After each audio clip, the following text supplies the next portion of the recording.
مومنو، مشرک تو پلید ہیں، تو اس برس کے بعد وہ مسجد حرام یعنی خانہ کعبہ کے پاس نہ جانے پائیں، اور اگر تم کو مفلسی کا خوف ہو تو اللہ چاہے گا تو تم کو اپنے فضل سے غنی کر دے گا، بے شک اللہ سب کچھ جانتا ہے، حکمت والا ہے۔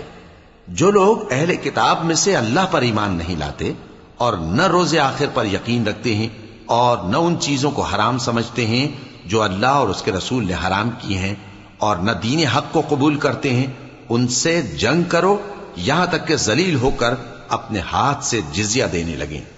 اور یہود کہتے ہیں کہ عزیر اللہ کے بیٹے ہیں، اور عیسائی کہتے ہیں کہ مسیح اللہ کے بیٹے ہیں۔ یہ ان کے منہ کی باتیں ہیں، پہلے کافر بھی اسی طرح کی باتیں کہا کرتے تھے، یہ بھی انہی کی ریس کرنے لگے ہیں۔ اللہ ان کو ہلاک کرے، یہ کہاں بہہ کے پھرتے ہیں۔ انہوں نے اپنے علماء اور مشائخ اور مسیح ابن مریم کو اللہ کے سوا معبود بنا لیا، حالانکہ ان کو یہ حکم دیا گیا تھا کہ معبود واحد کے سوا کسی کی عبادت نہ کریں، اس کے سوا کوئی معبود نہیں، اور وہ ان لوگوں کے شریک مقرر کرنے سے پاک ہے۔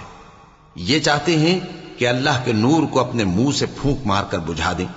اور اللہ اپنے نور کو پورا کیے بغیر رہنے کا نہیں، اگرچہ کافروں کو برا ہی لگے۔ وہی تو ہے جس نے اپنے پیغمبر کو ہدایت اور دین حق دے کر بھیجا تاکہ اس دین کو دنیا کے تمام دینوں پر غالب کرے، اگرچہ کافر ناخوش ہی ہوں۔